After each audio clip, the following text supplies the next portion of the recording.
Okay, well, good morning, everyone, and welcome to the School Curriculum Assessment and Accountability Council, known as SCAAC. My name is Jana Beth Francis, and I chair the council.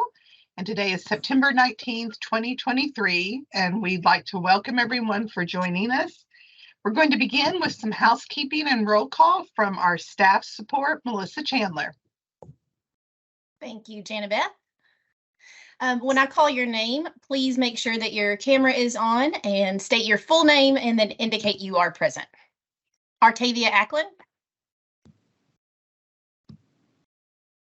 Heather Aldridge. Sorry. Present. Deborah Atherton. Houston Barber. Renee Boss. Martha Emmons. Chuck Fletcher. Present. Jana Beth Francis. Jana Beth Francis, present. Leslie Jeffries. Leslie Jeffries, present. Lisa Keir. Brenda McCown. Brenda McGowan here. Kristen Putnam. Jason Reeves. Allison Tammy. Jenny Uri. And Henry Webb. Here. I would also like to provide a reminder about conducting meetings in a virtual setting. This meeting must comply with the requirements of the Open Meetings Act. So the public may view the meeting via the link that was provided on the public agenda, which is posted on our KDE website. SCAAC members must ensure that their video is streaming and they can be seen throughout the duration of the meeting. And additionally, please mute your microphones unless you're speaking, as all of our discussions must be broadcast to the public. And each time you do speak, please unmute your microphone, state your name, and then take a short pause. That will just give our software time to recognize you. For any agenda items that require a formal vote, we will conduct a roll call to record the vote of each member. And finally, please silence or turn off any electronic devices that could cause disruption to your sound feed. I will take minutes and share those with the general public on the KDE website when those are available. Jana Beth, at this time, I'll turn it back to you. We do not have a quorum yet, but I'll keep checking. There may be some people who just couldn't come off of mute, so I will send you a chat as soon as we have a quorum. Okay, with that being said, I'm going to skip the review of the agenda and approve the minutes because we don't have a quorum yet, and we're going to jump to item 4. And I'm very excited about this because this is the work I'm doing right now. We want to welcome Nastasia Stein, Assistant Director in the Office of Continuous Improvement and Support, who's going to talk to us about the school and district improvement process. So, Natasha. All right, thank you so much. And good morning, everyone. And I appreciate the opportunity to speak about the improvement planning process. And just again, my name is Natasha Stein, and I am an assistant director in the Division of School and Program Improvement. This is actually my first time speaking to this council, so I am very appreciative of the invite.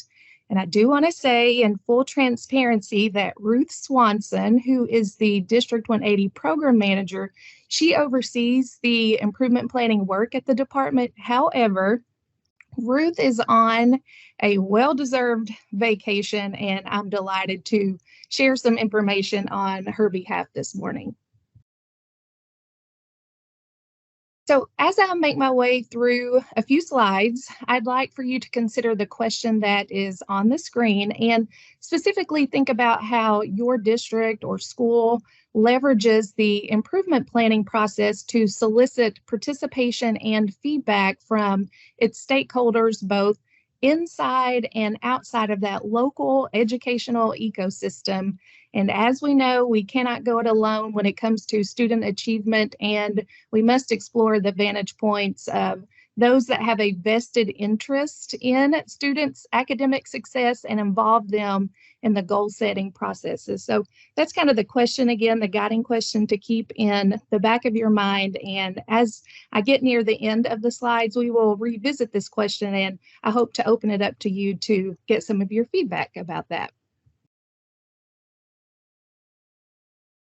So the improvement planning process for districts and schools, it's outlined in regulation, and that regulation is there on the screen for you.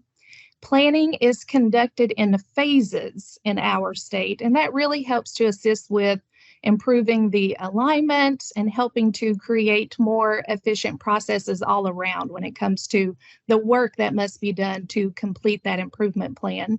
I also wanted to share with the group that all improvement plan components are submitted to the department through an electronic platform, and the name of that platform is the Continuous Improvement Platform, or CIP for short. So the CCIP and the CDIP are submitted through the CIP to us here at the department. You may know it by its former name of eProve, and you may hear me say eProve still. I'm still getting used to that new name. But it's through that electronic platform that we are able to monitor every school and district's submission through that platform, and we notify them when a diagnostic is missing, and then also when a diagnostic is complete as well. We keep everyone aware of what we're seeing on our end in case there's something wrong with the system, or perhaps a deadline happened to have been missed accidentally. So as I shared, the improvement planning process, it's divided into 4 phases. And those phases are not arbitrary. Each of those phases work together to really tell a district and school's story and to align to that regulation that was on that previous slide. Most of the plan is due by January 1st, but the actual improvement planning process begins in August each year. And so I'm going to walk you through some of those components of the district's improvement plan, and then I'll pause to see if you have any questions along the way as I hit some of these highlights here. Those of you that work more closely at the school level, I encourage you to skim that last column as well, because it includes those diagnostics that are required at the school level as they work on their improvement plan. So across the top row there in the chart, you see in the first column the phases. Again, there are 4. It lists when a diagnostic or that phase rather opens, and then when something is due. For example, phase 1 is open August 1st, and those diagnostics are due by October 1st. So for the district improvement plan, there's 2 that needs to be submitted. There's the continuous improvement diagnostic for districts, as well as the executive summary. So those 2 are due by October 1st. And again, remember, I shared earlier that these are broken down to help with efficiency as well. Phase 2 opens October 1st, and these diagnostics are due November 1st. So we have the needs assessment for districts, assurances, and then also the district safety report. I do want to add that the district safety report is not technically a part of the improvement plan. We just take advantage of the electronic platform to submit that safety report because it's a requirement of another statute.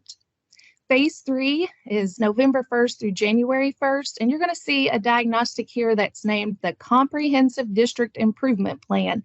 And that title is very misleading because it makes it seem like that's the only part of the plan, but it's actually everything that's listed in this column minus that district safety report. In addition to that, superintendents submit the superintendent gap assurance for phase 3. Again, that's due by January 1st. And then in phase 4, we have several items that are due by May 1st. We have the NTI plan, the continuation of learning plan, an English learner plan, or the LAU plan, and then also a professional development plan as well. And those are all due by May 1st. We also take advantage of phase 4 to progress monitor. So that's an opportunity for districts and schools to take a look at what they've put in their plan to determine whether or not their strategies and activities are working, and if they need to readjust some of their goals. So that's the district's improvement plan. And I'll pause to see if you have any questions about those components before I move us forward. Any questions from the group?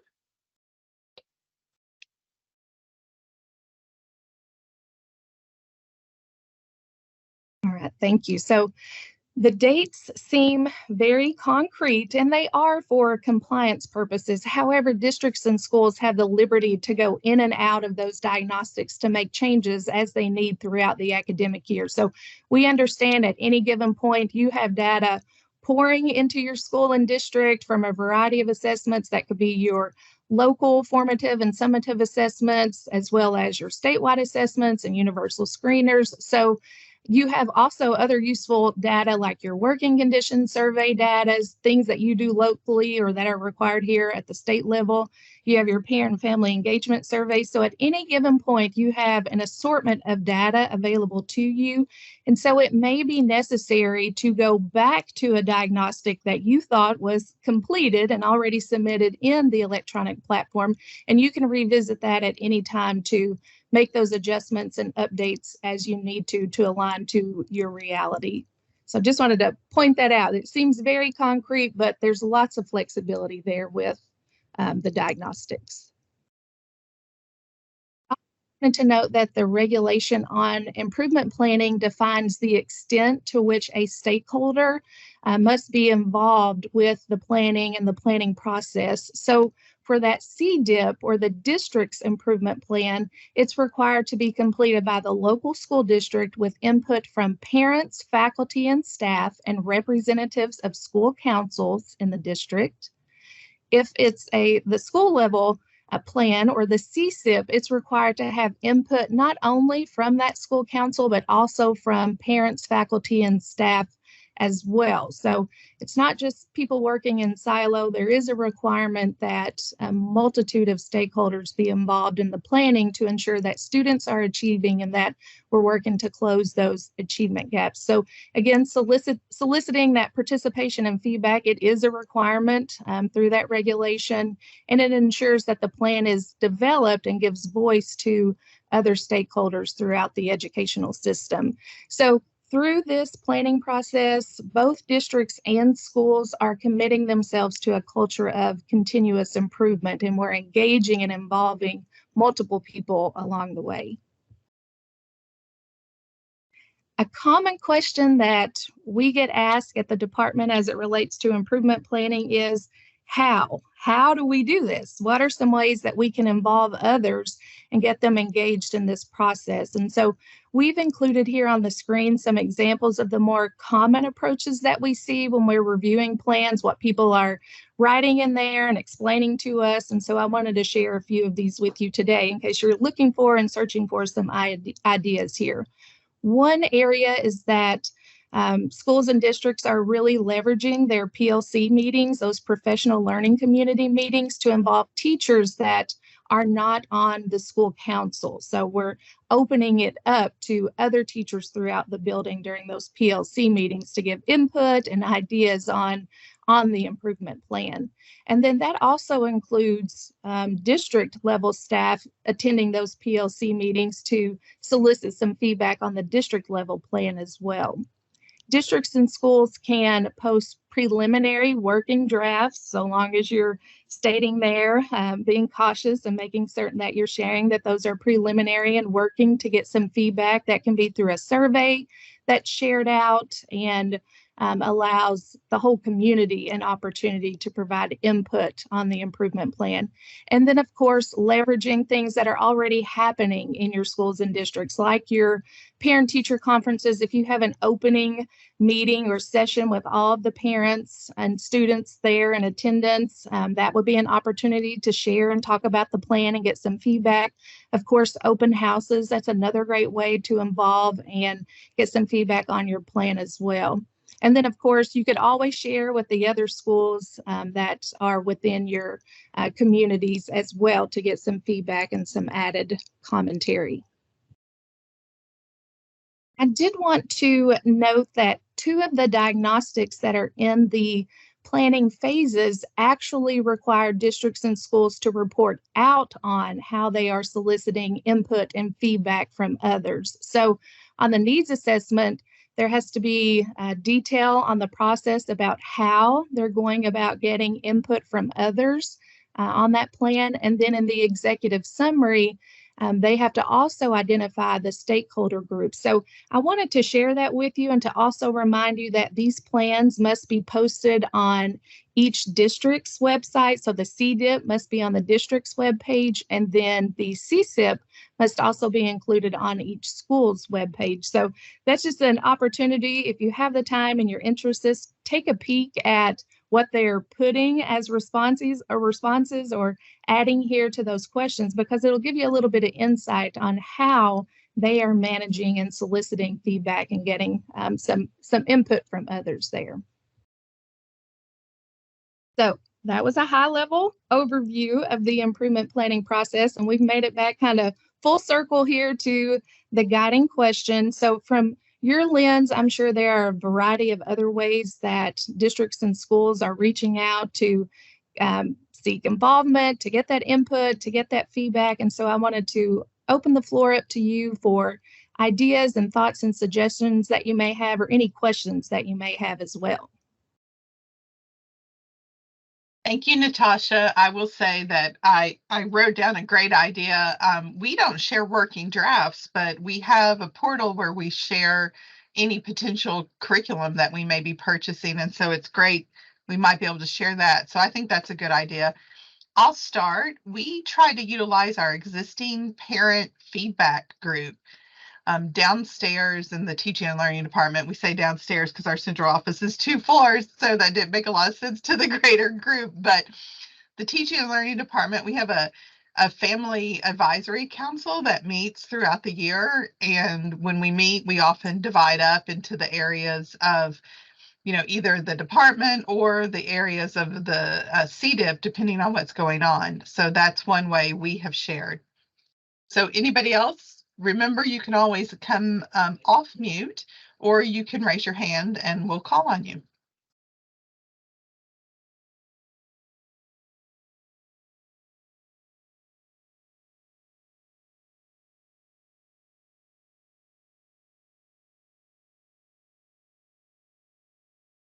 All right, thank you very much. And Janabeth, that was an excellent couple of ideas here that I jotted down that I'll make certain to add to the list. So I appreciate that.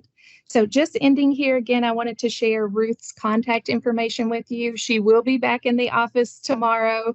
And so if you have any questions about improvement planning and the improvement planning process, you can reach out to Ruth or myself, and we're happy to address any questions that you may have. Thank you, Natasha, and I hope you all have a good year of checking all of our plans as they start rolling in here. Thank you. So we're now going to move on to talking about Kentucky academic standards and some of the updates. Thomas Klaus, the program manager from the Office of Teaching and Learning, is here to give us some information. Thomas? Thank you, Janabeth. Hi, everybody. Just wanted to make sure, quick sound check. Give me a thumbs up if you can hear me. Awesome. So appreciate being before you all again. I think I've come and talked a little bit about the VPA standards, our science standards, and some social studies standards as well. So today I really want to focus on a couple things. One, some work going on because we were starting the health and physical education standards revision, and then just wanted to give an update and introduce a resource coming out for our social studies standards. So as we're talking today, there's a couple questions that I just want to put forth to you all while we're talking through the health and PE, as well as the science or the social studies standards. So one, what are additional resources or supports that could be used to support educators in implementing the Kentucky Academic Standards documents? And two, what might be the best method to communicate the release of new resources to educators? So similar questions to what we've asked in the past, and always appreciated the feedback, and we've utilized some of that as we've put stuff out, and whether that's surveys, whether that's resources. So just looking forward to hearing your all's feedback on those questions. So starting off, no, don't know why that, okay. So starting off, I do want to say that we are starting this fall with the revision of the health education and physical education standards revision process. And a couple of things that kind of kick off that process. One is that we need to get feedback on our current standards. And so as we speak, there is a public comment survey that is out that is seeking comment on our current health education and physical education standards. And really, we're seeking input from all stakeholders, teachers, administrators, students, families, business community members. And I put in here that second bullet, there is that link to the public comment survey, and that's open till September 29th. And we've already had we've already had a couple waves of feedback, Brian, but we still want more. And we really want to make sure that we are just getting feedback from all over the state. And so we really encourage you to share this with your administrators, with your teachers, with family, with students, because we really just want a good representation of kind of feedback on these standards. And I will tell you that it's set up in a way where people can comment on the standards as a whole. They can comment on different grade bands. And if they'd like to, they can comment on just one of the standards documents within there. So there's lots of different pathways that they could take in that. But really, we're just looking for as much feedback as we can get on those standards documents. So the public comment is one piece of it. The other piece is we actually need educators to do this work, to review that public comment, respond to it, and put a draft together of what will be the KS for physical education and the KS for health education. So we also have an application out for those advisory panels and review committee. And if you remember from 158, 4563, there's the 3 advisory panels, one at elementary, one at middle, and one at high. And then there's a review committee, and these are made up of educators. So we're looking for educators from across the state to be part of those teams that will respond to the public comment and put a draft together. I really do encourage you to share this with people in your region, educators in your region, because one of the things we really want to do is we want to have good representation K through 12, but we also want to have good representation across the different regions of Kentucky. And I can tell you, if anybody's on this call from Southeastern Kentucky or Western Kentucky, we really need your help, especially because we only have a few applications from each of those areas. So really just the call to arms here is just to get this out to as many people in your regions as possible. We really want to have a good representation of educators from across the state. And if you have any questions about the health education or physical education standards, I have my contact information here, as well as my director's contact information, Crystal Rowland. So please feel free to reach out about those. Hey, Thomas, before you leave that, are those meetings with the teachers, are they virtual now? If I remember correctly, that might help some of the people in Southeastern or Western Kentucky. Yeah, that's a great question, Jana Beth. And largely, we have moved to a virtual format. Now, the first few meetings, and it'll be, consecutive days, we are trying to plan where we will bring them in person to set that vision for the work, because we found out just with doing this virtually with science and with the visual performing arts, those early meetings of kind of getting people acclimated to their roles and developing that vision, that's easier to do in person, but the majority of meetings will be done virtually for that very reason. We want to have representation Pikeville to Paducah, and that's just easier to do. And if I remember correctly, KDE will support the teachers in terms of travel and substitutes if needed. Travel, substitutes, and then accommodations if needed as well. Thank you.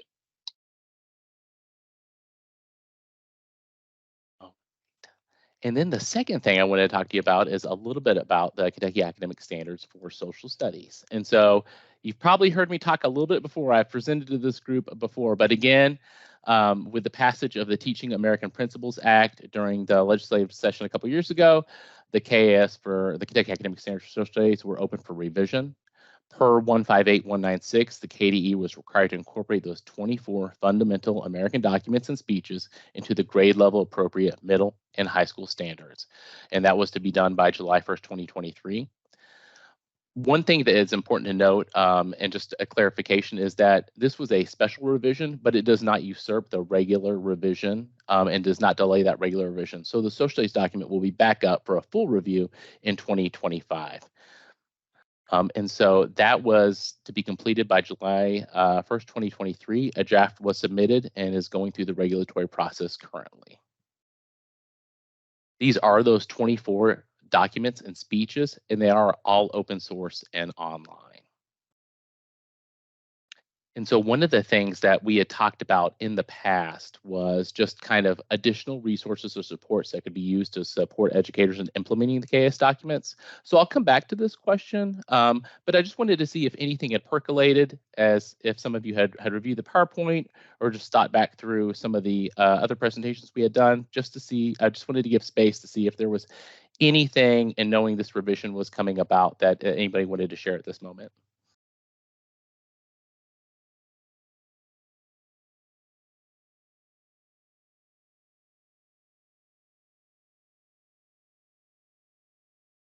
And no worries, we can come back to this question at the end too. I just wanted to provide that space. And so one of the big things that we notice within this kind of shift is that while analyzing sources has always been part of the academic standards for social studies, the statutory change 158196 really presented an opportunity to provide a professional learning experience that supported educators with sourcing. So in order to support educators with sourcing, the KDE has published the supporting, or will publish the supporting students in using evidence module. The goal of this module is to really empower educators to be able to support students in understanding and using sources. Educators will have the opportunity to learn about the different types of sourcing, how sourcing works in the inquiry practices of the Kentucky Academic Standards for Social Studies, and how they can manage sourcing in order to support student comprehension. And this will be released at the time that those standards are incorporated into law.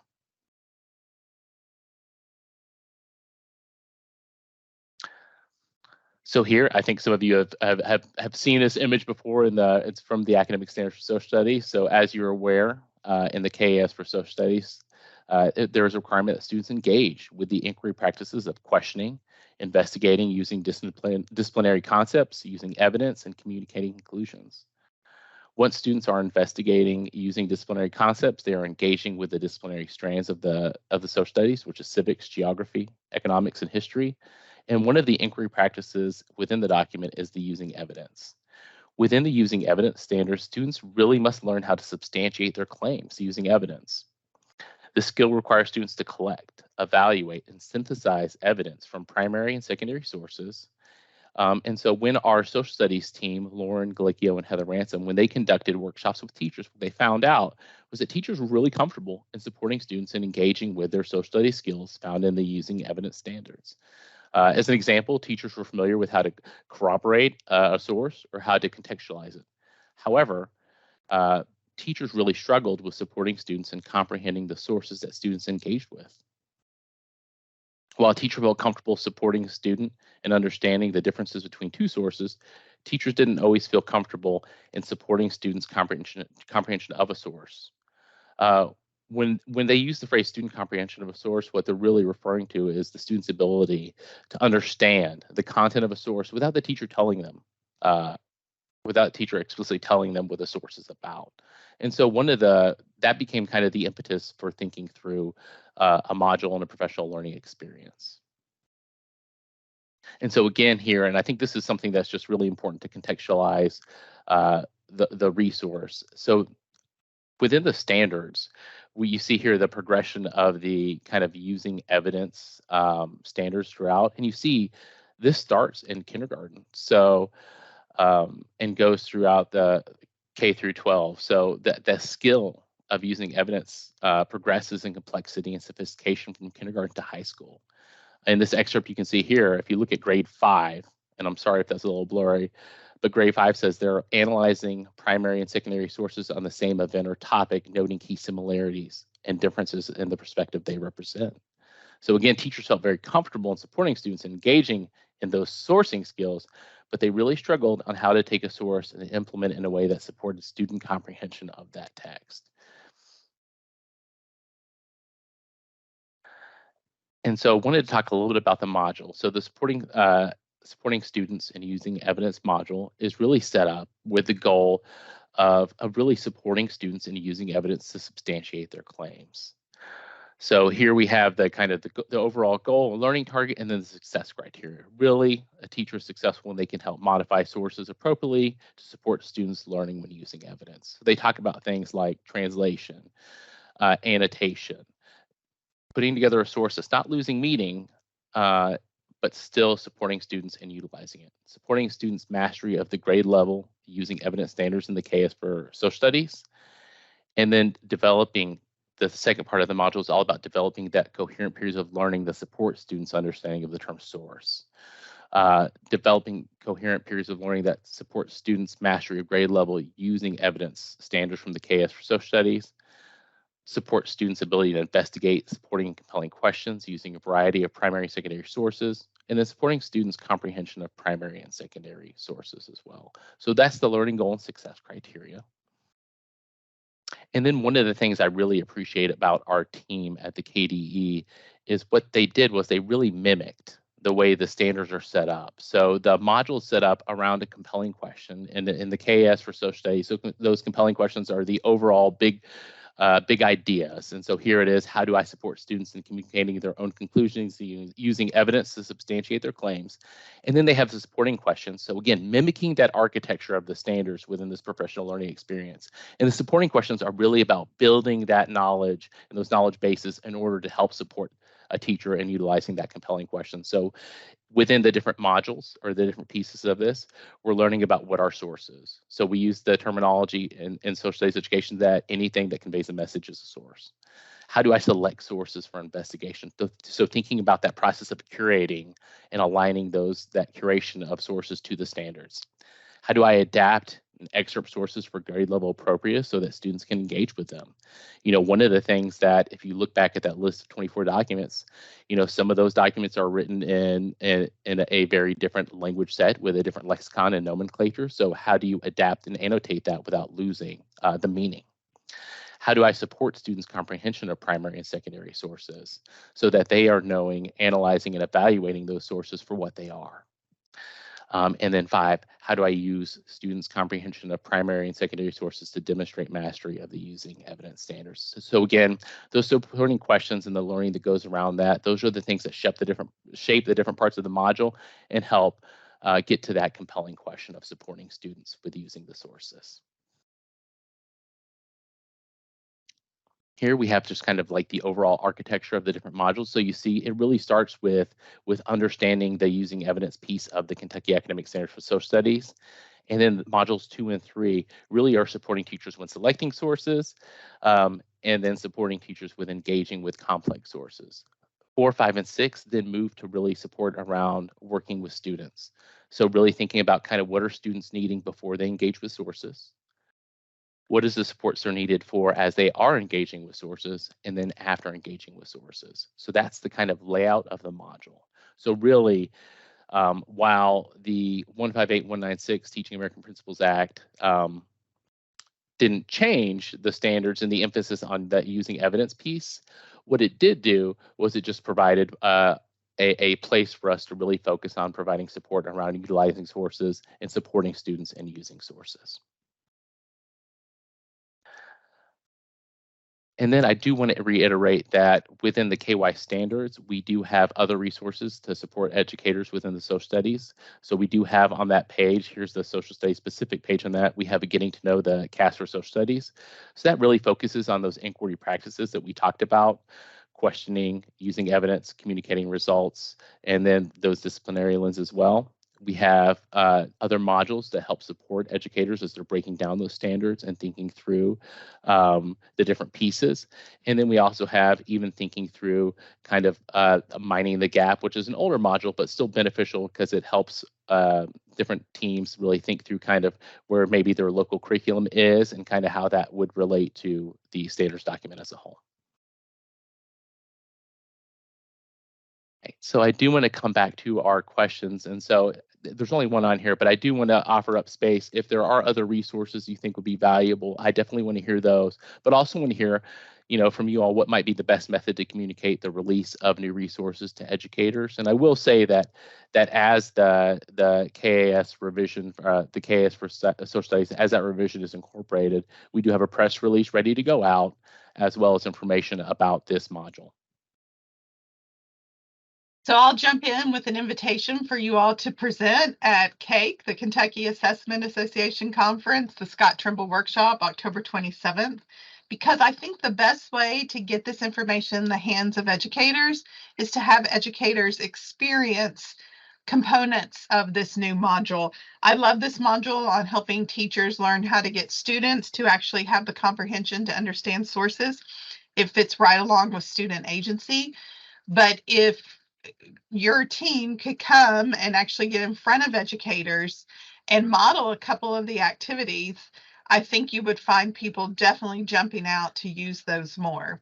And so that would be a great opportunity, because you have so much, and Henry Webb just put on a virtual session would be great too, especially if you can get us actually trying out some of the components in groups, because once they can see what it does, they're going to take it back and share it with others. And Heather's thrown up the proposal link for CAAC, but that's going to get you in front of people that are concerned about assessment and curriculum, and it'll be perfect timing. That's great, and that's in October. I made a note of that. I appreciate that. We're always looking for opportunities to get this information out. We'll be at continuous improvement next week, so that's one. And then we'll definitely look at CAAC as another avenue for that. Thank you. Thank you, Janabeth, for suggesting that. And Janice Markham is our president this year, and so this form will go to her because she is getting together all those presenters. So we would love to have you. Thank you very much. Thank you all. And I know that in GREC, they've been doing a lot with this. So I assume you all have been working through some of the co-ops as well. Yeah, we're always looking to establish and strengthen the partnership with co-ops. So that's another area where we're looking to get this information out to them and present with them. And I will say that I think you all just released a call for teachers to help design some more kind of module common assignments in social studies. Yeah, so one of the things that, listen, we're very thankful to have Lauren and Heather as our social studies people of the state. And so one of the things they've really done is they really make decisions based on data, what they're hearing from the field and collecting. And so one of the things that was a highlighted need was really information around performance assessment and what performance assessment looks like within the social studies and the inquiry practices. So they are going back to a module they have, and they're having teachers go through that, but also thinking through kind of what are some other examples and other pieces and other thinking about assessment that they can bring in. So they're really using those educators to build in some of those examples, but also to strengthen that module and field test it. So looking forward to that work taking place during the year. And there is a stipend within that work. So if you're educators, and we had a very, very good amount of people apply for that, but if there's anybody else, I think it's still open. Anything else for Thomas? So the big takeaways for the committee: get some physical education people to sign up to do standards. You yourself, your friends, your grandparents, your parents, anybody can go on and comment about the physical education standards. I think students could even go on. I'm sure the department would love to hear from students. And then remember to get this resource that was mentioned out in the hands of your social studies teams in your buildings. And always, as Thomas said, keep the communication open. KDE doesn't know what resources we need if we don't talk to KDE. Thank you so much for coming. You all manage so many different things with all the contents, and we appreciate the feedback on the standards. I appreciate you for letting me be here, and thank you all for the feedback and ideas on presenting the Scott Trimble Conference. Thank you all. Okay, we're going to move on to the next item, which is Portrait of a Learner. Sarah Snipes, who's been with us, I believe, before, is coming back to talk a little bit and to kind of give us an update on how far along districts are and kind of get a sense of where we are with developing competencies and outcomes. Another way to think about it is developing your own portrait of a learner. So Sarah, I'll turn it over to you.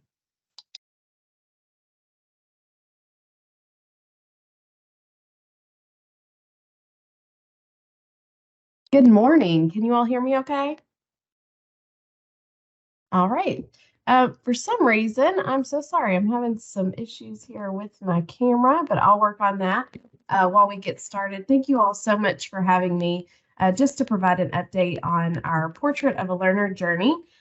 which we have discussed before in the context of Kentucky's set of model competencies, but also want to join you all today to provide an update for our newest set of guidance around developing performance, outcomes, and indicators in support of bringing a portrait beyond the poster and into classroom practice. So excited to share a little bit about the recent work with you all that's been informed by local communities and get your insights and input to help guide our next steps as well. So we can go on into our guiding question.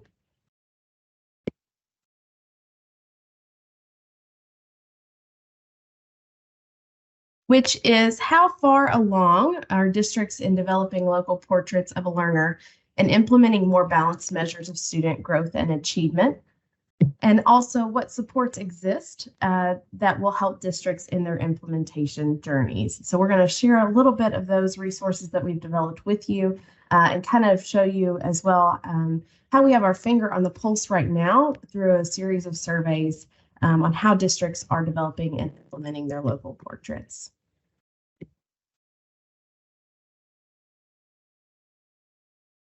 All right, so just to orient everyone around what is a portrait of a learner, essentially we can break down a set of competencies into three big buckets, right? It's a competency is a combination of knowledge, skills, and dispositions that a community has come together to kind of use as a North Star, that aspiration and shared vision for what a community hopes their graduates are equipped for in a rapidly changing world after they leave our K-12 or pre-K through 12 systems.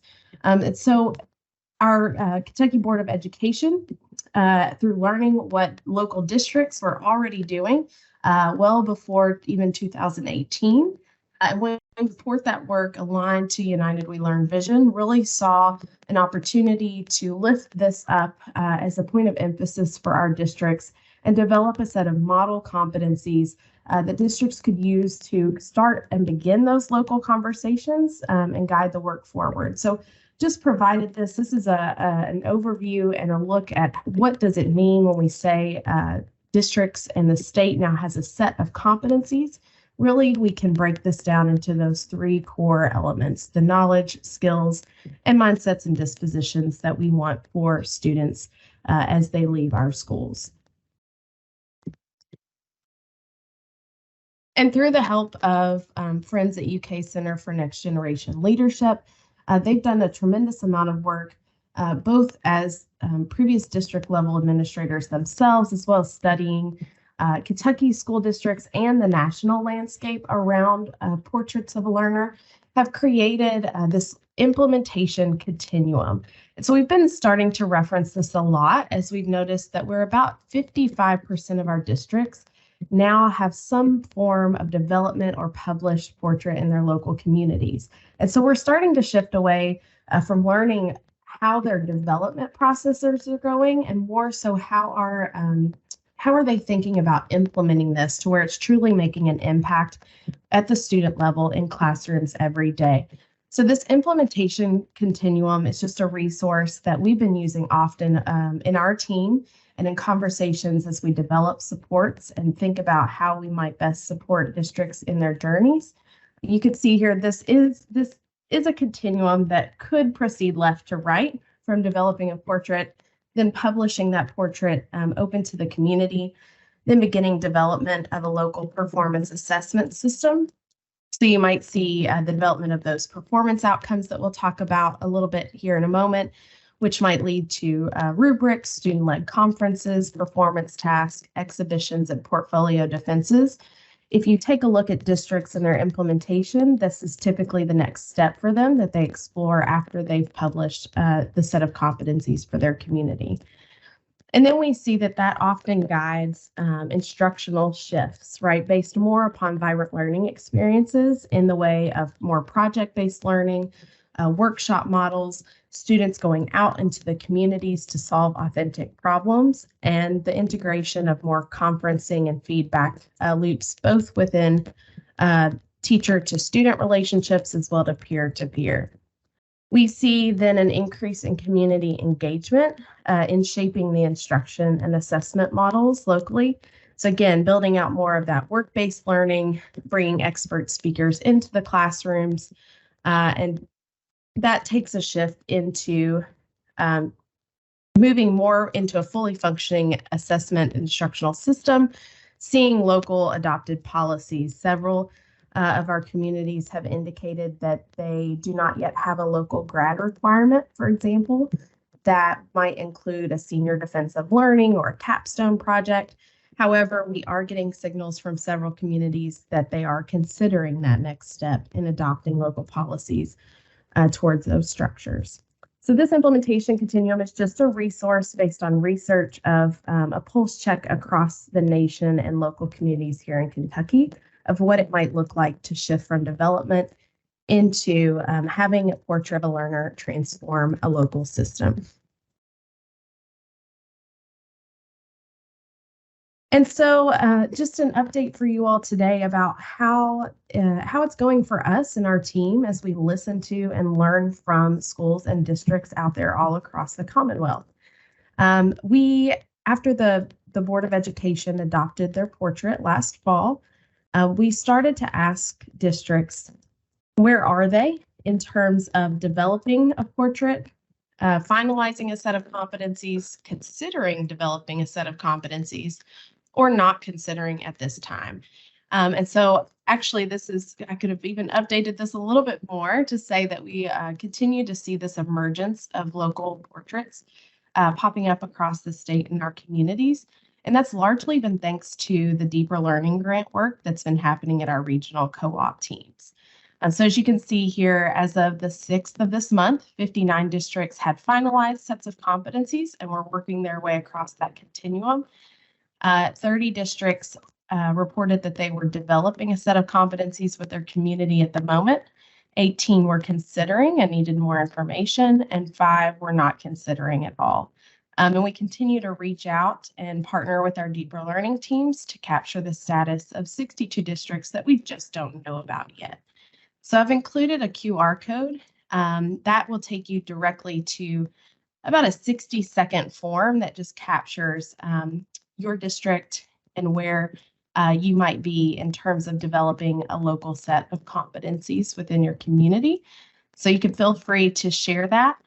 What I do from there is that districts who indicate that they do have a local portrait developed or are currently developing one, I follow up with a secondary survey that captures more of the elements of that continuum. So if you have a portrait, where are you in your implementation journey? And that's really helped us come up with some timely supports for our districts.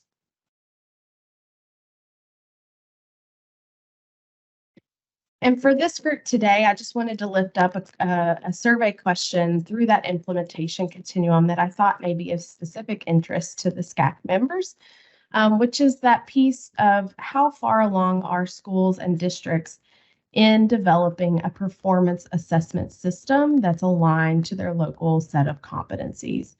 And so you can see here from 44 responding districts at the moment, we have 6 who have developed performance outcomes. So those things that tell us what does it look like for a student to be a critical thinker at 5th grade, at 8th grade, at 12th grade. 19 are working on those, 18 have not started yet, and 1 did not believe that was relevant to them. Typically, we see from there that teachers are involved in a process of developing rubrics, single point rubrics, or otherwise based on those performance outcomes. So 5 have completed that process, 18 are in progress. Developing guidelines and examples of what performance tasks might look like to support teacher instruction and design. 2 had completed and 18 were in progress. 3 of our districts had responded that they have created a system for student-led conferences that is consistent, while 20 were in progress. 3 of our districts have conducted exhibitions of learning for formative purposes, while 18 are working on that process for themselves. And then when asked if they had portfolio defenses for summative purposes, 4 had completed that and had an existing system, while 11 are in progress.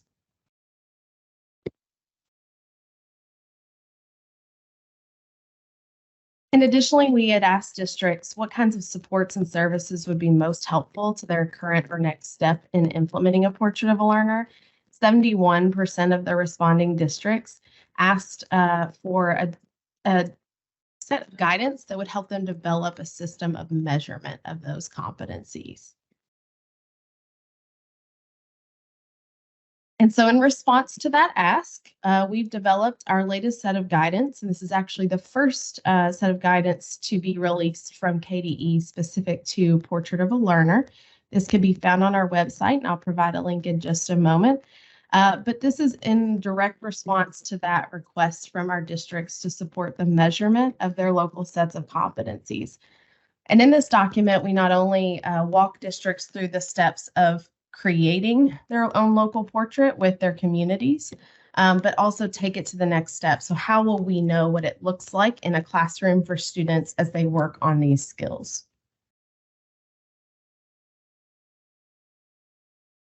The guidance document, we hope is well used and known about through a variety of audiences. We certainly think it could be helpful for district administrators and school leadership teams as they help and support their staff in implementation.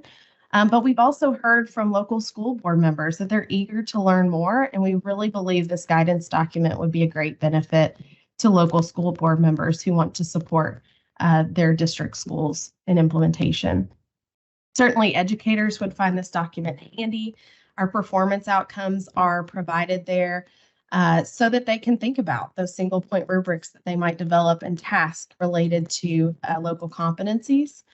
And even community co-leaders. We've seen great success in communities who form authentic partnerships with local business leaders. And we hope that this also helps.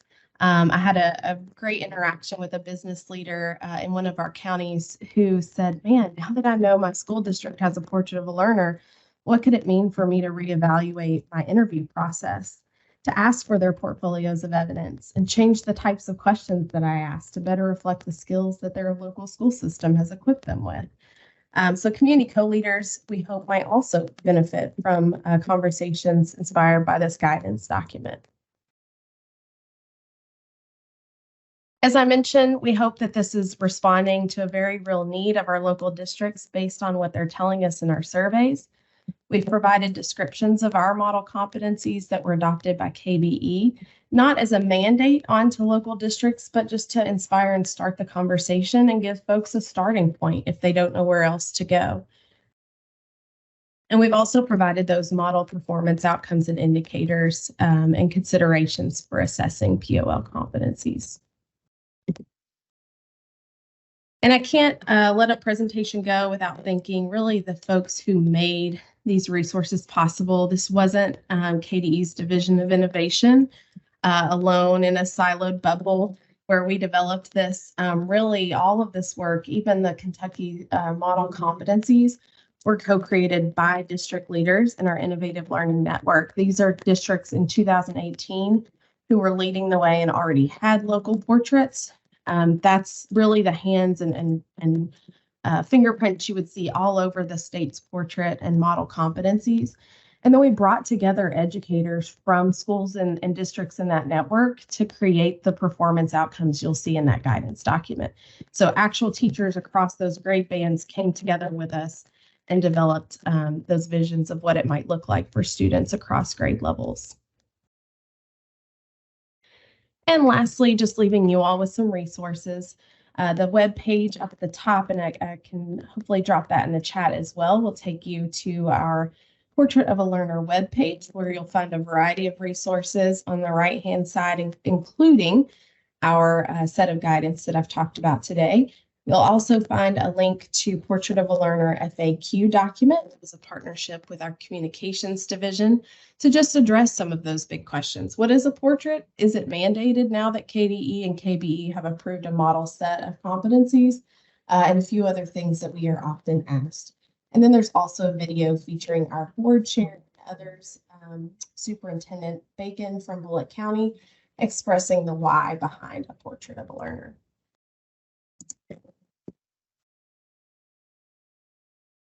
And I'll leave you here today with what questions do you have for us? What insights, critical insights and wonderings do you have that we might take back as we continue to provide supports and resources for districts? Any questions for Sarah?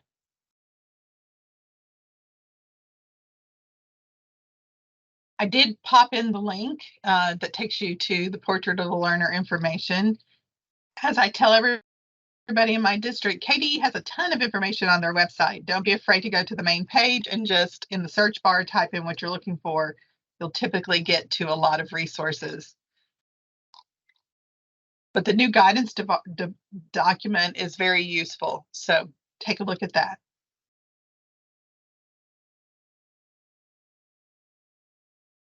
Okay, thank you, Sarah. Thank you, everybody. Thank you so much. We're now going to move on to assessment and accountability updates from the dynamic duo of Rhonda Sims and Jennifer Stafford from the Office of Assessment and Accountability. Well, And good morning, everybody. I'm not sure how dynamic we are. We might be a little tired, but we'll try our best today and have good conversation, I know. And so Jennifer's here with me, and we'll both be on today kind of walking you through some kind of recent work and the system as it evolves now into full implementation. Jennifer, are you okay to move the slides forward? It's a lot less likely that there will be a screw up if you keep my hands off of that technology piece. I got it. Thanks. You can move right ahead. All right. So let's go ahead and mention the question we have for you today. You know, as we roll out anything new and we now have this second final big piece of change to talk about, it's very helpful us to hear what questions you have around the implementation of the system. We're working on the kind of training that typically goes in back to school because decisions are just now being finalized on some of these pieces. It'll be very helpful today to kind of get your reactions, see what else is questions for you so we can go back and create the materials that are needed by different audiences. Because again, a DAC is going to get into a detail different than maybe a principal, maybe than a superintendent. And so we want to just make sure that we meet kind of the needs of multiple audiences. So as we talk about this little component today of what is a really exciting overall SCAAC agenda, these are the four sort of big topics that Jennifer and I want to discuss with you. We want to talk a little bit about some terminology with glossary. We're going to talk about the scores themselves and the calculations, and then just some considerations as we put all of this work together. Because, you know, on the surface, it's very simple. It's using colors. It's using something that is a little bit like a dashboard dial of an old-fashioned kind of car, or but underneath it, there's an incredible amount of data and process to get that to that simple look. So I want to right up front kind of talk about some glossary of terms and sort of share some ways I'm, in my mind, keeping them connected. We will develop, this is part of a glossary. I think we actually have a little bit bigger glossary. We continue to develop it, but these are the main big terms that people are going to need to become familiar with as they deal with their individual district data, school data, and then on a public view. I also want to remind you that districts and schools have had the data for how students perform since quite early in August. So what we're talking about today is how you pull it all together for the accountability requirements. And that accountability is defined for us and prescribed both in federal law and in state law. And certain things are more important and exist sort of only in the state law. Other things exist only in the federal piece. And so, Jennifer, can you back up one? I want to go through a couple of these just in some ways that I remember it. Right, let's stop there on glossary for just a minute. So one thing I want you to keep in mind, that while on the surface of things, we have some simple reporting, and it focuses primarily on colors, the idea of using 5 colors, and it focuses primarily on terminology, levels of performance. There's always behind the scenes a score. There's a math score that adds up from how kids perform. on the assessment, how they accomplish graduation, how they show readiness on post-secondary readiness. If they're EL students, how they progress in learning English. It all ties back to a performance of students that is used and rolled up, and in some cases, the idea of how students reflect on the school in the school quality measure, for example. So here's some ways I keep these kind of mentally separated for myself, because it is a lot of new terminology. When you're talking about the idea of a rating, so a couple times here you see we have the term indicator performance rating, overall performance rating. Rating is a color. So rating is always a color.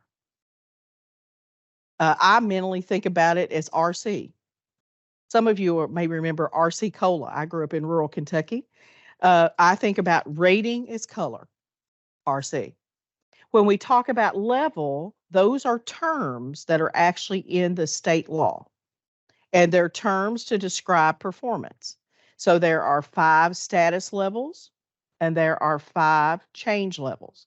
And we're going to look at those in detail in a minute. And then the score is a numerical value. And that's what we've always had in the system. We've had numbers behind the scenes. You also will see a term here where we talk about a weighted indicator. When we talk about something being weighted, it means those weights the Kentucky Board of Education adopt. Now, let's talk about who these are important to in terms of level of requirement. When we talk about the rating is where we value particular parts of the system at a certain level. Federally, reading and math must be the greatest weight. So at high school, reading and math and grad rate must be over 51% of your system. They don't use the term 51, but they talk about it being overall greatest weight in federal law. When we look at we're going to look at the weights in a second, but I want you to kind of understand the weights are the federal piece and the numbers are very important federally. We use the numbers also for this state requirement of reporting by color and reporting by level. So we're going to try to help you with those kinds of terms, use them throughout what we're doing here with you this morning. But there's some new thinking we've got to kind of plug in. And I see people on this call and who work on this committee, you have great, vast experience in lots of aspects of either supporting education or being an educator and leading educational efforts. So it's yet in a new system, we've got some new terminology, but a lot of it will connect to what you know from the past. So now let's move forward to the next slide as we talk about the implementation. So this is the final full implementation of the new system. So it came into law in 2020. We had COVID, we had years of no testing, we had years of partial testing. So here we are in 23, and all the pieces now are available to put into place. This is just the statute reference. If you ever want to go and look that up through the Legislative Research Commission. Also, the state law defines for us several definitions around status and change, and it says we'll use both status and change as we put this system together as reflect the system. So we'll talk a bit in a minute with more detail around status and change, but status, a way to think about it, it's always currently. How am I doing in the current year? So we report in the fall of 23, we test in the spring of 23. How am I doing in that year? Change is looking at how are you doing in the current year if we compare it back to last year. The law also defines what has to go in the system, and it says it's an exclusive list. So that means we can't add to it and take away from it. The state law defines what will form the system, and it's these bulleted points. And you'll see some are only high school, and some are elementary middle. So 4 at elementary middle, 6 indicators at high school. Now, when we get to what's called the overall performance rating, where all pieces come together, and then a rating, a color is put on that, when we add it all up, that includes all pieces of available data. So everything we have that's available for a district is there. We have some rules in place that if districts are missing pieces, what that value of the missed part is gets spread out to what you do have. And that's not a new rule. We've had that in play for many, many years. So as we move on to the next piece, let's start kind of digging a little deeper. Remind you of the weights. Now, the Kentucky board set these weights in regulation that gives more definition of what's in Kentucky statute. So the board made these decisions, but they're not probably what the board would have chosen completely if we had full reign. Federally, you've got to be able to demonstrate that you're valuing the pieces federal law expects at the level in which they expect them to be valued. That's part of the approval process for the consolidated state plan. And, you know, if you're not immersed in this work, you might say, well, why do I really care if we get federal approval? Well, we care because that releases federal dollars to Kentucky to help support education and learning and work with individual students. So you do have to have a compliant plan to be make sure your title dollars flow, and those flow really through the department directly out to districts. So it's really impacting what you can do in the classroom with supportive students. So as we move to the next slide, you've got the weights. Eventually, once we get all those pieces put together in an overall numerical value, then decisions have to be made about what level to put them in terms of color. We also made decisions on color for status in the current year, the change calculation, and then in a moment we're going to look at a little table that puts status and change together. So, but overall, the colors are the same, whether we're applying it to overall or whether we're looking specifically at one of the big components, status and change. So they go from red, which is the lowest performance, up to a blue, sort of a royal blue, that's the highest performance. And the state law is the focus on color. Federally, they need to know bottom 5%, and that's done from the numbers. So you've got federal pieces really geared toward the numbers, and then you've got the public reporting on the state pieces that are really geared around showing things with color and with descriptors, with levels that are defined in the law. So as we move to the next slide, just a reminder of status is the current, and where do we get the information for each of those 6 indicators? So this is just a little metric that's lifted out of one of our performance level descriptive documents that was used during standard setting. And obviously the first 2 are how did you do on an assessment? Reading math is what's important to federal, but Kentucky also values science, social studies, and writing, and includes that and has for many years. English language progress. Now we have a lot of schools that do not have this measure. You have to have enough students in your N count or your group to have a reported number here. So the value that's given to English learners for many schools is actually proportionally redistributed to the pieces they have. But we do have parts of our state that have a lot of student learners, and it is a population that is continuing to grow every year at a really strong rate. Quality of school climate and safety is used in currently a survey of questions, and you're familiar with that. Those are out online. Post-secondary readiness, you have to hit one measure, and it's the percent of your grade 12 students. And then graduation rate is very traditionally the way we've always done it, average of 4 and 5 years together. So as we look at status scores, the numbers come from that. So how do we pull that number together? We are going to see it particularly by adding those up. Then when we get for each indicator, then when we go to change, how do you put change in? So the metric that we've ended up on, and Jennifer, I guess we should we share our news from yesterday afternoon late? Yeah, absolutely. We got great news yesterday late. We got great news late last afternoon. Our change calculation and our consolidated state plan was approved federally. So we got our approval yesterday afternoon. We're excited by that. That means we're ready to move forward into reporting. So let's talk about change. Change scores, what we've landed on for the metric, it's a simple calculation of prior year status scores from current year status scores. So the difference. Now the law talks about the difference between current year and prior year, and that gives you a change score.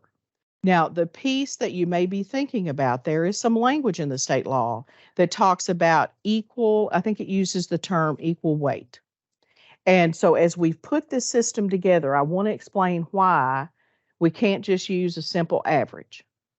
Equal weight sort of implies you put two things together and divide it by 2. You do a simple average. So I want to give you a classic example I think everybody can relate to, graduation rate. If we do a straight average, your current year graduation rates are high in Kentucky. You have a 97. Let's use that as an example. You change by 1. That means if I use my formula of putting change, I take status and I add to it change to get the change score. I put the two pieces together. Maybe what the difference was is 1. So the change score is 1. So I got a 97 and I got a 1. If I put them together and divide by 2, I got something around 48, 49. No one's going to understand a graduation rate in the 40s. Federally, that doesn't communicate what we have to federally. It also doesn't communicate within the state either. The same could happen with proficiency. You know, if I was just kind of playing around with calculations, if you have a proficiency score of 80, and let's say your difference was 82 in the second year, so current year was 82, it was 80 last year, that's a change score of 2. So when I put those together, if I go 80 plus 2 is 82, divide by 2, I'm looking at a proficiency score of 41. So it does not communicate the metric we're all accustomed to. I will say, and as we go, I think, Jennifer, if you go to the next one, do you put it together? I can't remember. Yeah, we talked about the indicator. So I've kind of moved forward in my example to the indicator. So I have my current year. I need to add together change, and that gives me an indicator score. So when we talked about can it be done to weight them together as a mathematical average, it cannot be and maintain the scales people are accustomed to. So what could you do? Technically, there are ways to put scales together that are different, but they require transforming the original number. So something like a z-score, where you transform it to a third scale. You can use processes where you do a slope-intercept process. None of those will communicate clearly to your communities what you're doing. And I'll just bring up one word, and I'm going to watch Henry's face because I think he'll remember this word, concordance. Many years ago, we had to bring together 2 different scales, and we used something called a concordance. And I see my DACs kind of grinning and shaking their heads. It was the most confusing thing. And a concordance is something that's used all the time to compare ACT and SAT. So it's not an unusual thing in the world of assessment. But it just doesn't communicate clearly because it's not the measures we're used to. And it meant you had to take what you had and look it up and transform it to something different. So because of all of those considerations, and I think at the end of this today, we're going to show you a little consideration list. So this was part of what went into that. Because of all of that, as we kind of brought together some thought partners and we worked through all the processes, we felt it had to be transparent. It had to be something you could calculate. And it still, relative weight-wise, puts things together. You really see it in the indicator that it's totally 50%. But when you put it all together, even in the overall score, it has a strong weight, and change has a lot of weight in the system. But it isn't the mathematical average that maybe some people were expecting, but you just can't average together those things that are so different. And so we have our change, our current, then we say, what's the difference between prior? That gets the change. And then we take current and prior together. Now, the one last thing I'll say for change, and we've got one more slide, and then we'll pause a minute before Jennifer walks us through some examples. The one last thing I'll say about change is that change is not always positive. You hope it is. People are striving to make always constant improvement forward, but we all know things happen. with schools and with districts, and you will not always see that change at an individual school on an individual indicator is positive. But we still take that current score, we calculate what the change is, and when we put them together, that becomes the indicator score. And again, that weighting and those numbers are very important for the federal piece. And our calculation that I've just described to you was what was submitted to the U.S. Department of Ed that we got the final approval on in writing yesterday. So that is the path as we move forward with this. So let's go to the next slide of how the indicator gets put together. Now, you all have seen this little table before because we've had this around for probably maybe since 21, Jennifer, when we first started doing the regulation to put this system in place. We went to the Kentucky board and asked them to sort of sign off. We didn't put it in the reg, but to sign off on how to combine the colors together for what your change is and your status is to get an indicator color rating. And this was done in other states. There are very few states that use change. So I'll mention that. There are only 3, I believe, counting Kentucky. But this is the way that the states were doing this. Plus, it allows you to see very clearly that you're considering both current status and change as you put things together. So just to remind you, on the left side is your status in the current year. And then you're looking at the levels of very low to very high. And then across the top, we're looking at change. And did the change go from decline significantly to increase significantly? So once we know where your status is and where your change is in terms of the cut scores that the committee recently, we brought together a committee last week that recommended where are the actual number cuts on these lines. And so from that, we can begin then to say what will be your indicator rating. And remember, rating is a color, RC, rating is a color. And then behind the scenes, there's still that number that will be used to do the overall indicator. So let me pause there and see if we have some questions and comments. And Jennifer, feel free to add in anything I might have left out or any kind of tweak. And then I see Henry's hands up, so we'll go to Henry here in just a second. Jennifer, you have any addition before we see Henry's comment and question? No, Rhonda, you did a great job, and I'll contribute to the next set. Okay, great. Dr. Webb. Good morning. I had a team member that participated on your cut score group, and I just wanted to say she was very complimentary. Thank you all. Great work as usual. Just a quick question about change, just so I can understand it and be able to articulate here in our community. It's my understanding that change does not account for different groups for the same group of students. It's just one year to the next. So based on your example, Rhonda, on graduation rate that you just gave, so theoretically, you know how passionate I've been about the alternate diploma kids, not counting for graduation. I've been on that one for years. So theoretically, a high school, and you said something I had not heard, that this has significant weight.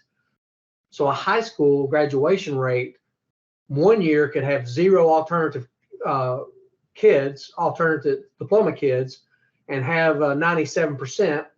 Next year have 11 alternative diploma kids, because that's just the way it fell, and drop all the way to 92%, and their change is going to be impacted significantly on 2 totally different groups of kids, and it has significant weight. Is that accurate, and was that taken into any kind of account? And we can do that all the way down to small classes in 4th grade. Sure. Yeah, I think, let me kind of back up, because one thing I may have said in a way that was misinterpreted. When I say it's significant weight, actually Kentucky's weight is like 6%, I think, on the graduation rate in terms of how it fits in accountability. My significant weight comment is around federally. Federally, when you look at high school, the federal level expects to see how your reading and math scores plus what weight you put on graduation must be over 51%. So federally, it is an expectation when you put together reading and math and graduation, it should be over 51%. And in Kentucky, it is. So we have 6% for graduation rate. And that's how it contributes into our overall number adding together. So the 6 is not a high factor for how we show it in the state, but that 6 adds to 45, I guess, on the reading and math to make us 51 for federal purposes. So that's where I meant the significant. But you're absolutely right, because change is looking at two different cohorts of kids, really. You're looking, it's not growth. A lot of times people have said, well, where is growth? Well, this law didn't put growth in, they put change in. And change is looking at two cohorts of kids, because it's looking at your current year performance and your last year performance. So it really is, when you look at it as like grad rate, it's looking at two different kids, cohorts or groups of kids. You're absolutely right, Henry, that you could see change impacted because one year you have students that don't positively contribute to your grad rate. And you and I both have been on that issue for years. I don't think it's a fair federal rule. I think we should be able to value the work that happens with our alternate students, and the value the work and support of parents and schools, but that does not count as what's called a standard diploma. And that's what has to be included on the federal level. There is an ability to have what's called a state-defined alternate diploma, but that has a lot of complications to it as well, and requirements, and Kentucky does not have one of those.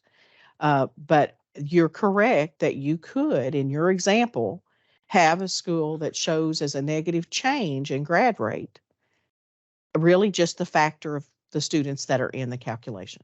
That you are correct with that.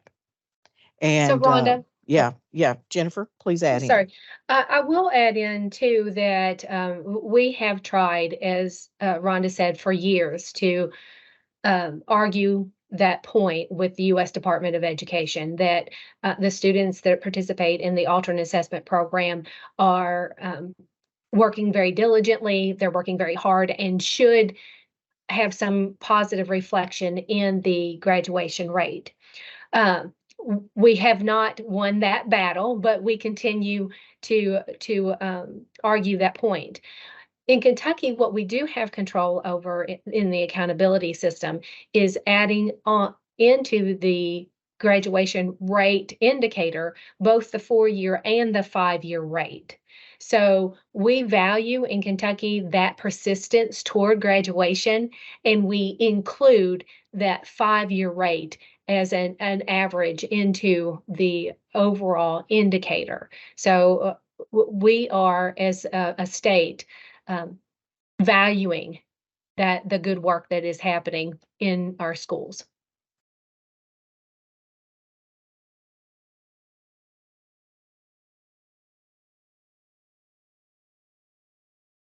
I think Rhonda is on mute. I'm sorry. Thank you. Thank you, Ben. I was just talking away. So I want to go back to Henry's last sort of question.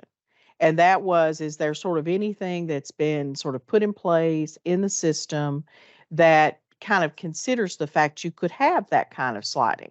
I think the closest we come to that is when the committees establish the cut scores, what score moves you for a particular color in terms of change.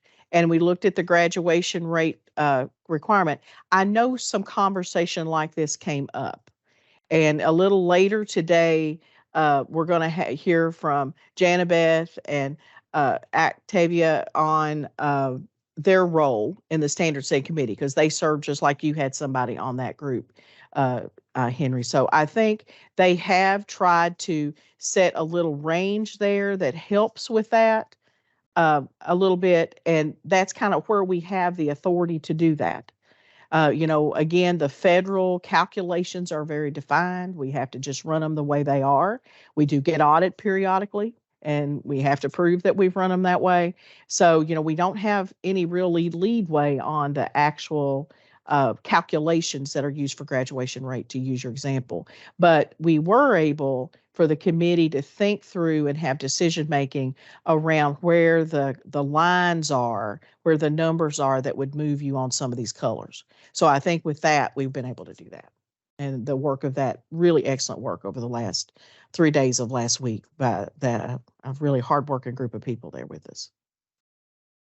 Okay, I think we're going to transition here. Well, let me pause, make sure there's no other question for right now. Of course, obviously, we'll hang around for some more questions as we move through this.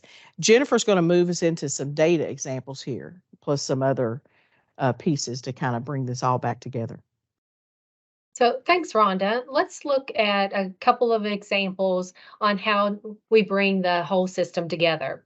So we've talked back at our last meeting how that the overall performance comes together. We start with status and change for each indicator, and we move up to the indicator score that is then multiplied by the weight of that indicator, and those are, again, different depending on the level in which you are at. And then that brings us together for the overall performance score that then will lead to that color rating. So let's take an elementary school example. All the pieces that we need are the current status, the prior status, the change score, indicator score, the weights, and then that overall weighted score. So what we're trying to get to is how that overall score is calculated. So there's a lot of numbers here.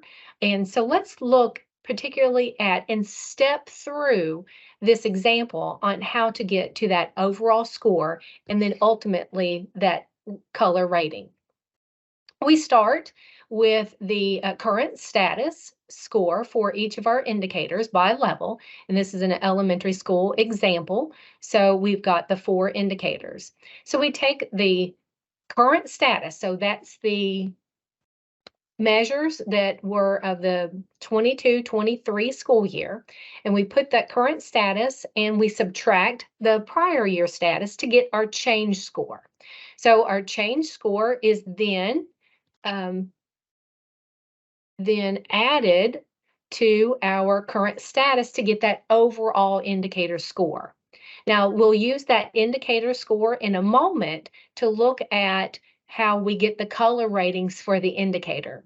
So now that we've got our indicator score, another simple arithmetic is to add or multiply the indicator score times the weight to get the weighted score for each of our indicators. I see that we've got a question from Dr. Hale. We get the status scores from the measures within each of those indicators. For example, reading and math, we combine those scores in reading and math from the performance of the students on the Kentucky Summative Assessment and the alternate Kentucky Summative Assessment. So we combine those together and how those students did on each of those content areas. And there are numbers behind each of the students' performance. For the reading and math, if a student received novice, they get 0 points. If they're apprentice, they get 0.5, proficient, 1.0, and then 1.25 at the distinguished level. So those are all combined, those reading and math, and then for the status score. And then the other measures are similar, like for science, social studies, and writing, a similar process. EL progress is a little different because that is looking at individual student growth on their status. And then the last piece there for the elementary school example is the climate and safety survey, how students respond to those surveys yield specific numbers as well. So they all that status comes together, and those responses come together for status scores. So there's calculations behind each of those status scores for starting in 2022 and then putting that together for the current year as well. So we look at each of those, and we subtract the current year's the prior year status from the current year status to get the change score. Once we have that change score, then we subtract we add the current status plus the change to get our overall indicator score. And then we take the indicator score times the weight to get the weighted score, and then add all of the weighted scores to get the overall score. So that's very simple calculations. But let's look now at how that's going to be reported. So that's a lot of numbers, but let's look at where those ratings, those color ratings, come as well. So looking at this same example, the same exact numbers that we used there, we start with the current status minus the prior status. And we do that again by level. And then we take the change score and add it to the status score. Now, those current status and the change score will yield those levels. Now, remember, the level for status is from very low to very high. And for change, it's declined significantly to increase significantly. So those scores of that current status and that change score will get you those levels. And we'll see those, we get those from that, those recommended cut scores that are going to be discussed with SCAAC and KDE. And then those cut scores will yield those different labels or levels. Then that overall indicator score performance will then yield a color rating by indicator. So for each indicator, there will be a status level, a change level with those descriptive words, and a score that yields to that overall performance that is federally defined. And putting those levels together, then we'll get that color. Once we get all of those scores, then we add all of those indicators together to give us an overall performance score that will yield another rating, another color rating. So simple addition, subtraction, multiplication, but lots of data, bringing it together in different ways by level, by indicator, and by overall performance. So want to go back to also this 5x5 color table. So how the indicator rating is determined is by how the school gets to the status and change. How they get there is important. You'll notice that on this 5x5 color table, there are various ways to get to the same color. So I want to give two examples here. Let's look at the very top left color, which is yellow. So a school that has a very high status in the current year, but has declined significantly, would then come together, and the intersection of that would be a yellow school. So a school could be yellow that has very high status and declined significantly. Now let's go to the far right, bottom right, that yellow in the far bottom right. A school with a very low status in the current year, but has increased significantly, will also be yellow. So this is where we're bringing together that the influence of status and change. So for our state, again, that's very important that they're brought together. The way that a school gets to that color rating for the indicator is important, because you can see that the schools that have really different profiles of performance could have the same color rating on that indicator. Now, the schools that yield the overall score back at the top, the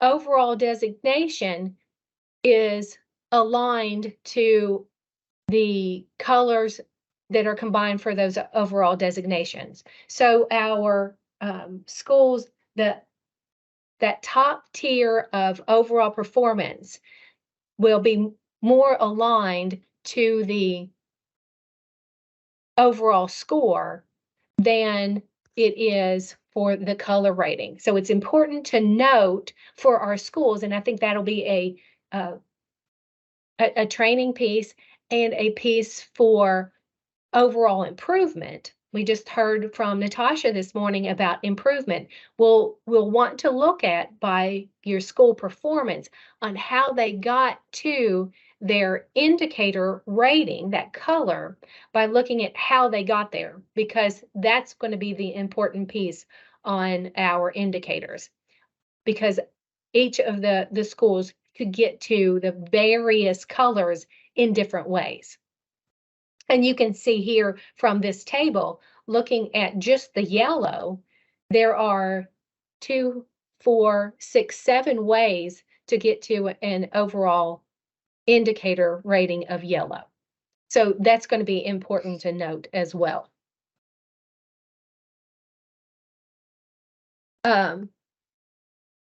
Considerations for this system is, obviously, we thought about federal and state law. It was first and foremost in our minds as we were developing. And as Rhonda mentioned, we looked at various ways throughout the summer on how to bring status and change together that would make sense to people, that people could understand, it would be easy to understand and communicate, and yield information that could drive improvement. We wanted to honor the weights that were set by the Kentucky Department of Education. We were also guided from priorities of the local superintendent advisory council. We had meetings over the course of the spring. We had several meetings with them talking about the system and getting advice from them, and wanting to understand where they thought things would go and would align. We also looked and talked with the accountability standard setting. We had meetings in June that the panelists came together to look at the performance level descriptors. And we heard from them that they had priorities, and of course the Kentucky Department of Education. Other pieces that they had given us strong guidance on was they wanted things to be consistent as possible. For example, status. They were looking at status and wanted status to remain the same from one year to the next. Going into the standard setting, they took those priorities to the standard setting last week. They also, there were many options, again, that were explored over the summer. And although there was no really perfect solution that brought all of those priorities together, we feel like that we really, with this system, were able to hit as many of those pieces, both within the priorities, within state law, and as we just learned last night, we did get federal approval. So that is a major hurdle to accomplish. So we're really glad about that. So adding status and change to go together, it's really easy to understand. It minimizes the impact of no change to our schools, because as Rhonda mentioned earlier, there are schools that improved, some that declined, and others that just maintained, which is impactful to the overall indicator as well. So the accountability standard setting had the opportunity to recommend that cut scores on the table, and we're moving forward with the next steps in the process. So let me pause there, because the standard setting, I could go more into the standard setting, but I want to pause here for questions about the accountability system or the calculations. So just if you didn't see it in chat, I did remind everybody that these slides are actually in the SCAAC members folder. So if you were trying to scribble notes down, you do have access to that. Any questions for Rhonda or Jennifer?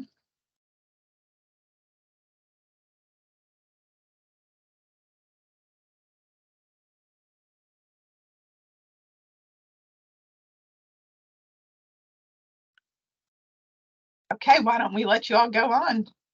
At this point, Janabeth, I'm going to turn it over to you and Artavia to share with the members of SCAAC the good work and all the efforts that you all put into the standard setting meeting last week, and the good efforts and the great outcome that we had.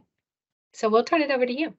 Thank you, Jennifer. And Octavia, I know you're on there, so jump in when you want. But I will share with you that overall, as I was reflecting on the 3 days last week, this group actually spent 7 days together.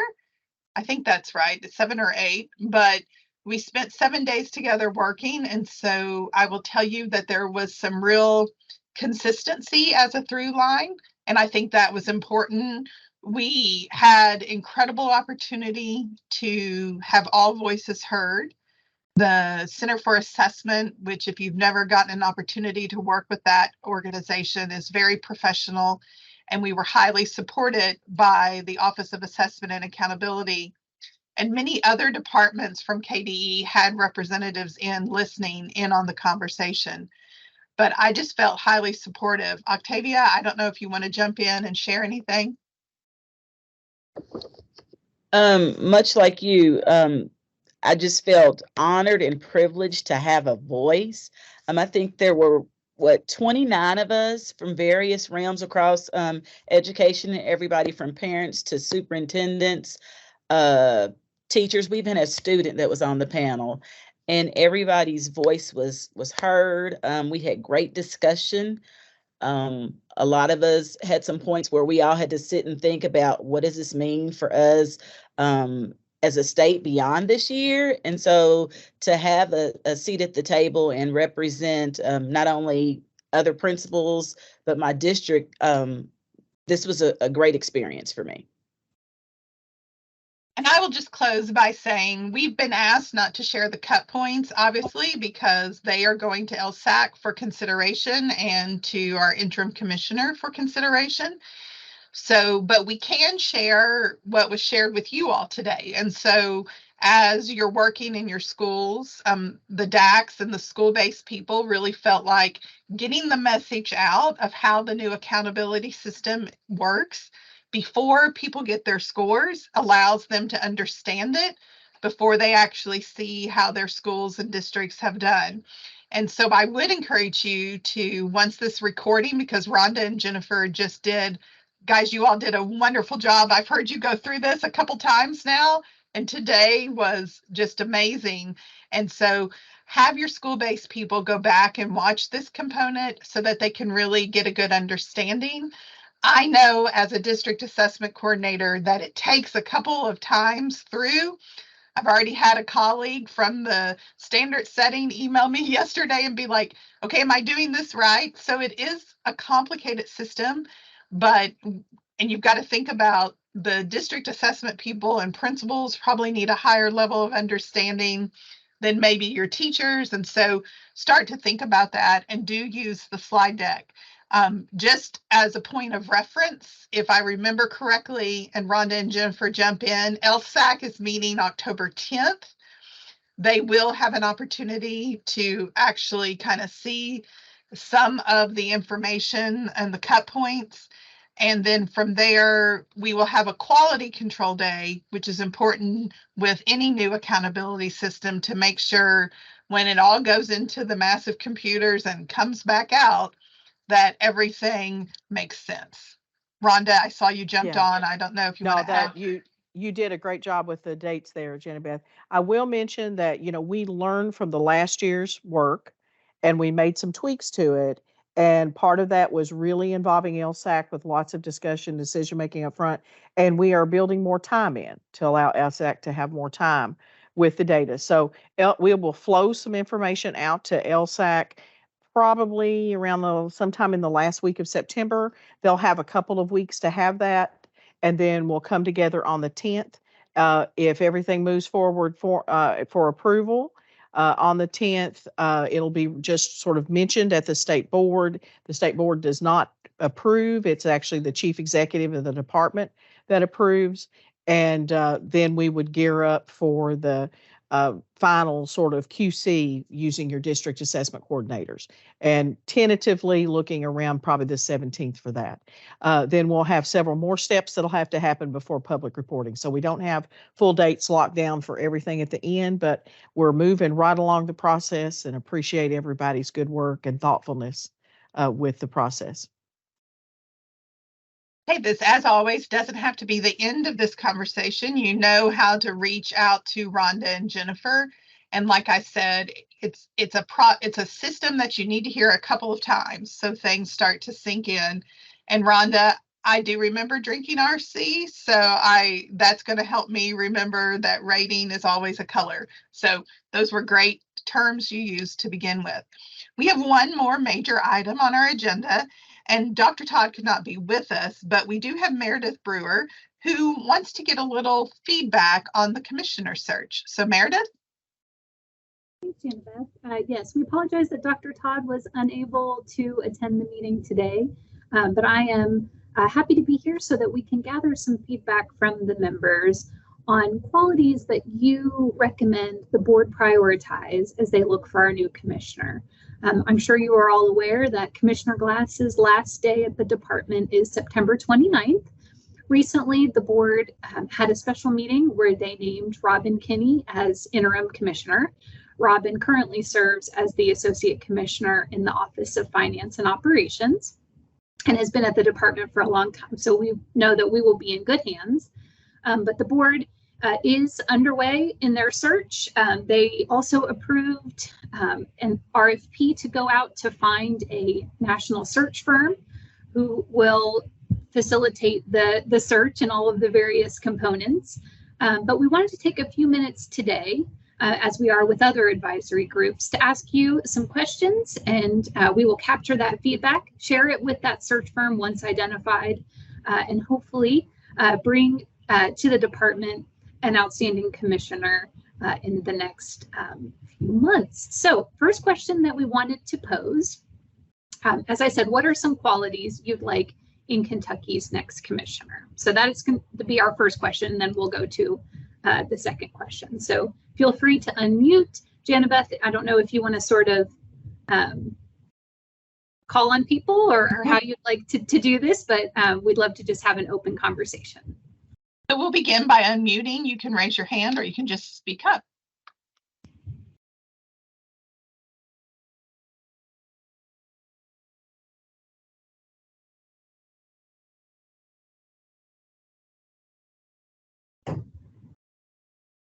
So I would like somebody who's a lifelong learner. I will just say that anytime I think about an educator at any level, be it a instructional aide, a classroom teacher, principal, all the way up to the commissioner, I want somebody who has demonstrated the ability to learn throughout their career. Great, thank you for that comment.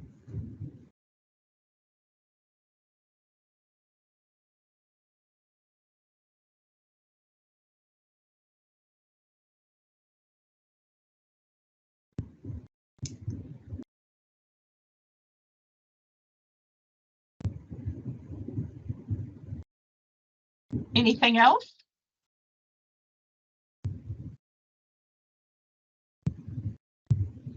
We're very quiet today, so feel free to type in the chat. Octavia.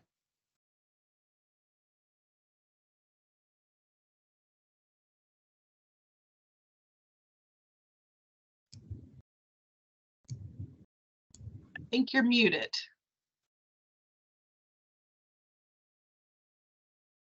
I am muted. I wasn't saying anything. I think I was talking to myself.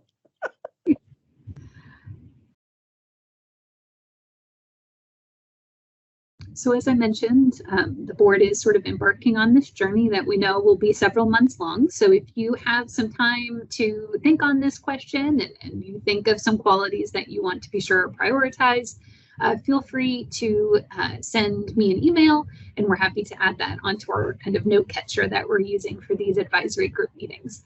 But we'll go ahead and move on to our second question that we wanted to pose to you all today.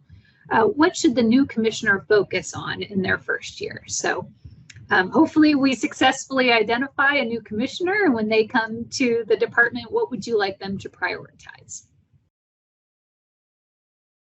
Again, I'll open it to the floor for questions. I'll go ahead.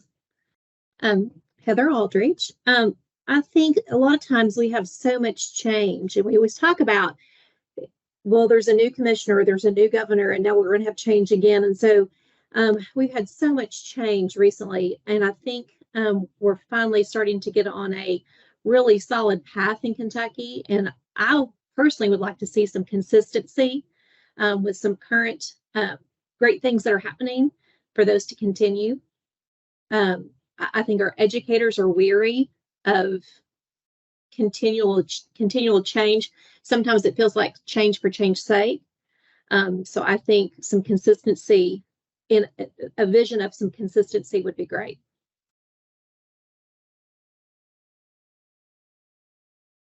Thank you for that.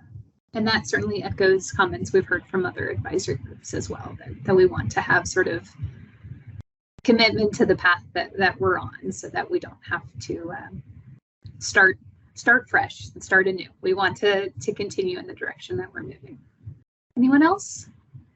On those same lines, I would add the word coherent and coherency, the idea that they would work with tying all the things we're doing together.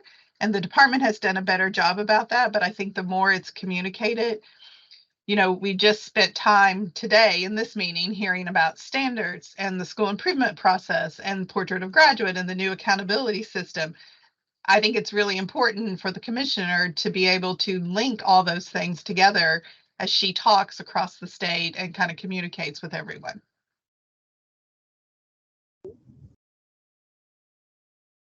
Anyone else?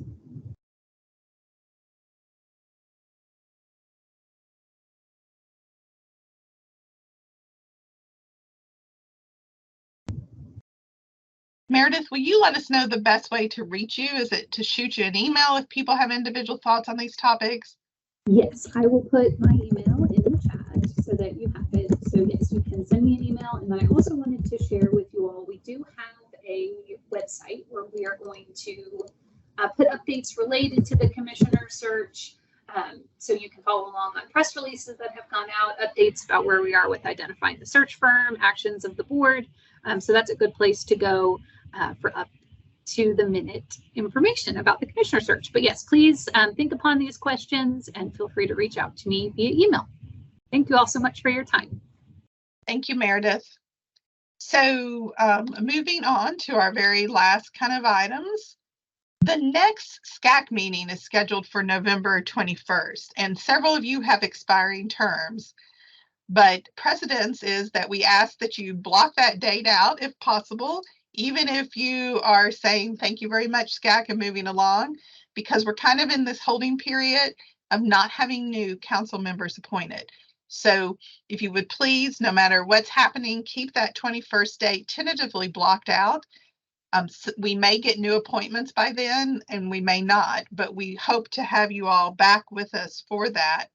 And then in the chat box, and I will announce them, we are looking at tentative dates For those of you who don't have expiring terms, or for those of you who requested to be reappointed, the tentative dates for next year are March 19th, July 16th, September 17th, and November 19th. And so I'm sure many of your calendars get pretty full. There is some advantage to virtual meetings that you could be on a nice beach somewhere and join us if you want. I don't think many of us have done that, but please just pencil in those dates. But for now, if everyone will definitely put a big star around November 21st, Melissa will be communicating with you. And if the department has new members, either Melissa or I will reach out to you and let you know if you've been reappointed. For those of you who have served your time, we appreciate everything you have done. And some of your smiling faces have been around the block and the schoolhouse a couple of times in the schoolyard. And we appreciate your insight, and hopefully we'll run into you in future things. But for now, please mark off November 21st. Melissa, I will turn it back over to you. I don't think we have ever reached quorum. Is that correct? You are correct. So we need to keep those minutes in draft until the November meeting. Right. So in the November meeting, we will probably have two sets of minutes to kind of review, but that item will remain unvoted on. So it is a beautiful fall day in Kentucky. I think we're almost to the official call of fall. I hope everyone has a great afternoon. And thank you, as always, for tuning in and being responsive. Do take some time, if you get a chance, to think about what you want in a new commissioner. I know for many of us, we talk about the accountability systems changing, and we will have a new commissioner, and we hope to get the right person at the right time. So please don't forget to shout out to Meredith any comments. And then I will put a big plug in. The standards folks, remember, if you know a good PE teacher or health teacher in your area who could jump on that work and be supportive, it'd be great to reach out to Thomas if you didn't get how to get those people nominated as well. Thank you all, and have a wonderful day.